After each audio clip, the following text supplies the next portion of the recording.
I'm curious though, why did you, I'm just curious, like, why did you plead no contest? That was a big surprise to me. Um, well, because all I had heard was that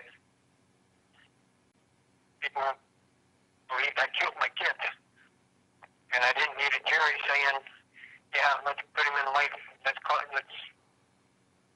convict him of kidnapping and send him in life." All I wanted, this is the only way that I could get out to get the boys back. So, That's why I did it. so this at this point, There's no other reason why. well, let me ask you this. I'm not guilty of it, but I had. This was the only option I had that I knew I could guarantee that hopefully I could get out. I mean, they're still going to charge me with murder later on. Well, let me ask you. I My mean, lawyers. right, right. Well, let me Yeah. ask you this. In the case, the judge said that you had told the police during the course of the initial part of the investigation that the kids could be found in a dumpster, and that you had told them that sort of like given them a illustration through dreams or Yeah, nightmares. that was. I did tell them, the day before they were talking all this crap about I was over. I was 20 miles away, and which it wasn't me, it was somebody else. It was someone else that was with me. But and that it caused a nightmare. I told them I had a nightmare, and they read into that, and they wouldn't leave me alone until I told them to go look in the dumpster. That's all they wanted. I told them, and I have the transcripts right here, and it shows with their recording that they asked me where should we look. I said look everywhere, and they wouldn't leave me alone until I said look in the dumpster. That was the only reason why that was like that. What Only reason. what about the web I was search never for, even there. I right, was never right, even there. right. But well, let me ask you this. What about the web search for neck breaking? I think I already explained this to you. We were watching G.I. Joe, Rise of Cobra, that new movie that came out. Okay. It's fairly new. I mean, just to come to the video. And the boys asked me if that could really happen. Because one of the bad guys got hurt, got killed by Nick broke it or something. So I asked, so we looked it up on the internet for him.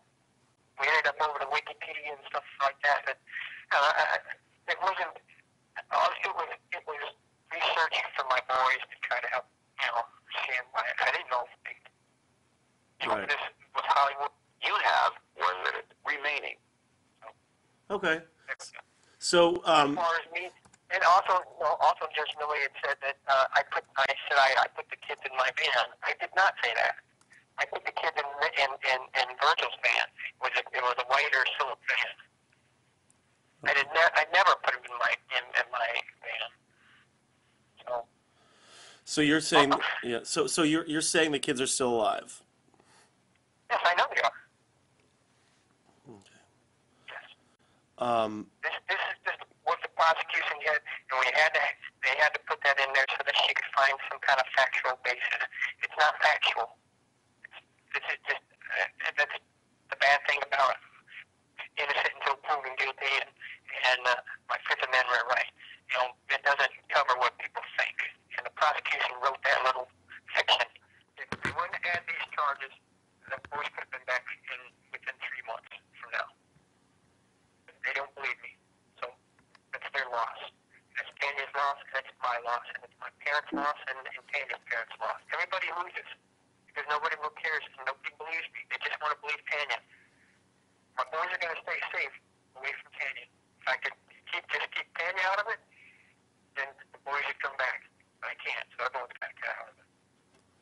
what was it like being in court yesterday with Tanya and her family there? I hated it. I hated even at my divorce having to see her. And it's just,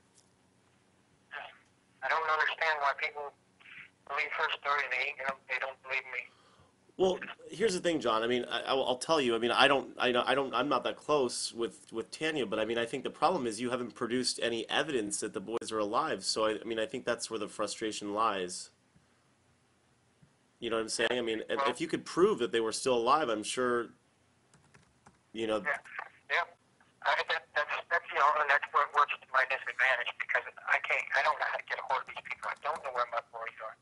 And I wish I could reach out to them and tell them, hey, please give me some, give the people something, Right. some kind of something.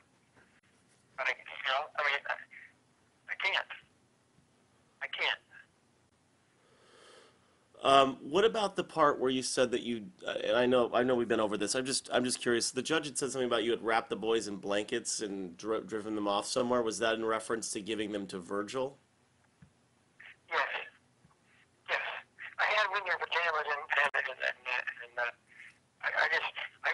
instead of getting them dressed again, all I did, I just put them in a blanket because they needed blankets over at Sue's place, so I give them instead of getting them dressed again because they were already ready for bed, I just put them in a blanket, give them stuffed animal, give them all kisses, said see you tomorrow. I'll call you tomorrow. And they were going to be dropped off from Britannia's 3 o'clock. I was going to see Virgil and Sue and Elijah and Judy for the whole weekend.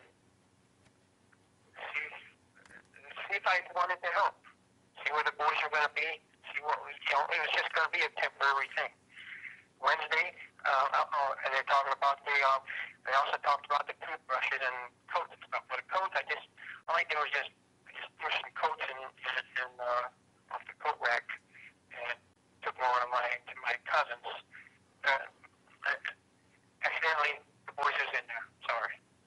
But the toothbrush and the medication, I took that over to my Aunt Lisa's because we had planned on spending the night there because my parents were coming in on that Wednesday and I would have the boys overnight. We were going to spend the night over at my Aunt